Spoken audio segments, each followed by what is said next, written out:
రైతులను రుణ విముక్తులను చేసిన చరిత్ర ప్రజాపాలన కాంగ్రెస్ పార్టీది. ఈ రోజు దేశానికే మనం ఆదర్శంగా నిలబడ్డాం. మిత్రులారా, ఇవాళ ఆనాడు చెప్పిన మాటలు కాదు, చెప్పినవే అదే విధంగా ఈనాడు రైతు భరోసా పథకం 9 రోజుల్లో 9,000 కోట్ల రూపాయలు పోయినసారి రైతు ఖాతాల్లో వేసి తుమ్మల నాగేశ్వరరావు గారి అధ్యక్షతన రైతులకు రైతు భరోసా వేసినాం. ఈనాడు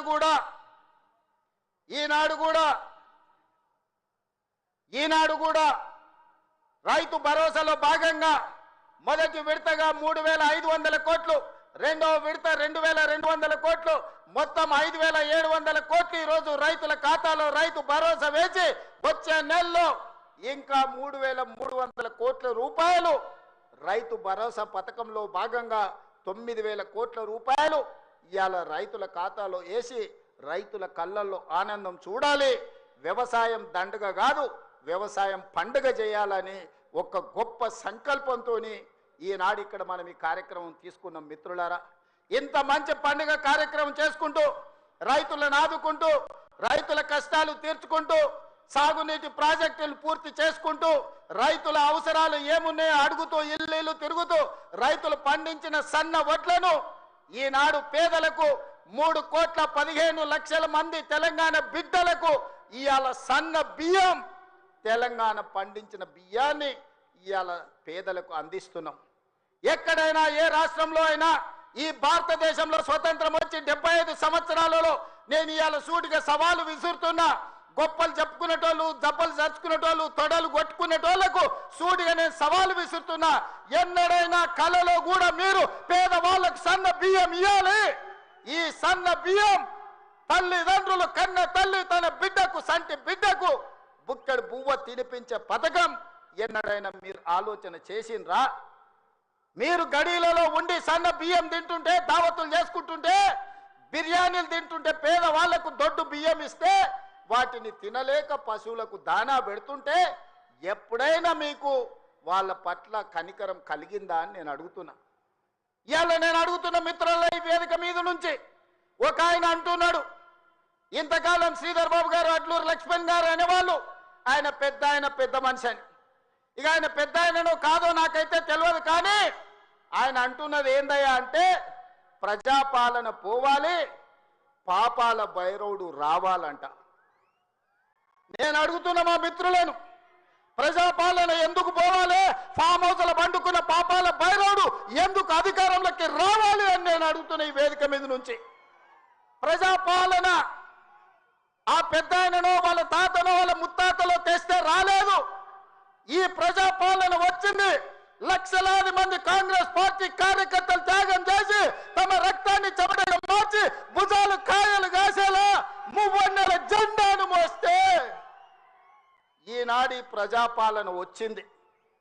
నీ నెత్తి మీద దరిద్రం ఉండి నువ్వు జగిత్యాలలో ఓడిపోతే, ప్రజలు తిరస్కరిస్తే, నీకు మంత్రి పదవి ఇవ్వకపోతే ప్రజాపాలన పోవాలనా? ఇవాళ నిన్ను పెద్ద మనిషి అని మేము పిలవాలనా? పెద్ద మనిషి అని పిలిపించుకునే అర్హత నీకు ఉన్నదా అని నేను ఈ వేదిక మీద నుంచి అడుగుతున్నా. నేను అడుగుతున్నా, ఇవాళ పెద్ద మనిషిని ప్రజాపాలన ఎందుకు పోవాలి, పాపాల భైరవుడు అధికారం ఎందుకు రావాలో నువ్వు జవాబు చెప్పాలి.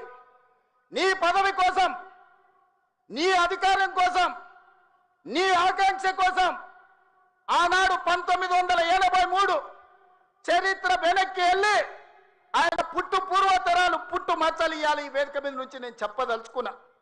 ఆయన నీతేంది, ఆయన జాతేంది, ఆయన దోస్తేందో ఇవాళ మీ అందరి ముందర నేను విజ్ఞప్తి చేయదలుచుకున్నా. మిత్రులారా, 1983లో తుమ్మల నాగేశ్వరరావు గారు సజీవ సాక్షి. ఆనాడు అన్న పెద్దలు నందమూరి తారక రామారావు గారు యువ న్యాయవాదిగా జగిత్యాలలో న్యాయవాది పదవిని బాధ్యత నిర్వహిస్తుంటే పిలిచి భుజం తట్టి నీకు ఎమ్మెల్యే టికెట్ ఇచ్చి నీకు ఎక్సైజ్ శాఖ మంత్రి ఇస్తే సంవత్సరం తిరిగే లోపలనే అన్న ఎన్టీఆర్ను వెన్నుపోటు పడిచి నాదెండ్ల భాస్కరరావుతోని జట్టు కట్టిన నువ్వు నాదెండ్ల భాస్కరరావు సోపతిని వదిలి కాంగ్రెస్ పార్టీలకు వచ్చి 40 సంవత్సరాలు పూర్తయింది.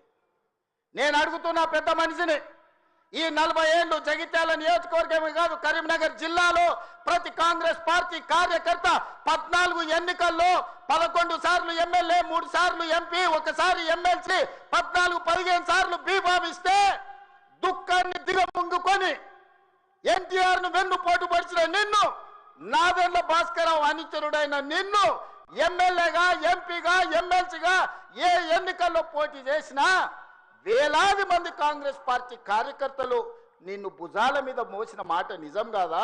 పల్లకిలో అసెంబ్లీకి పంపిన మాట నిజం కాదా? మిత్రులారా, 40 ఏళ్ళు నీ కోసం, నీ పదవి కోసం, నీ కుటుంబంలో జడ్పీటీసీ ఎంపీపీ ఏ పదవి వచ్చినా నీ కుటుంబానికి ఇచ్చుకున్నా జగిత్యాల కాంగ్రెస్ పార్టీ కార్యకర్తలు మౌనంగా నీ కుటుంబానికి ఊడిగం చేసిన మాట నిజం కాదా? గ్రామంలో ఉన్నోడు గ్రామంలో ఉండాలి, మండలంలో ఉన్నోడు మండలంలో ఉండాలి, జిల్లాలో ఉన్నోడు నియోజకవర్గంలో ఉన్నోడు నియోజకవర్గంలో ఉండాలని పాపంది చేసింది నువ్వు కాదా? మొన్న నేను జగిత్యాల కార్యకర్తలను కలిస్తే ఒక్కొక్కరు తమ కష్టాలను మనసు విప్పి మాట్లాడుతుంటే నాకు ఆశ్చర్యపోయినా. గాంధీ భవన్ చూసి ఒక నాయకుడు చాలా సంవత్సరాల తర్వాత మెట్రోలో పోతుంటే గాంధీ భవన్ కనిపిస్తే ఆనందంతో కన్నీళ్లు గారిని ఆనంద బాష్పాలు గార్చిన మెట్రోలో నన్ను ఇట్లా గాంధీ భవన్ చూసిన మా నాయకుడు ఎన్నడూ నన్ను గాంధీ భవన్కు తీసుకుపోలేదని చెప్తుంటే నాకు నిజంగా మనసులో కలుక్కుమన్నది. ఇట్లాంటి కర్కోటకులైన నాయకులు ఉంటారా అని.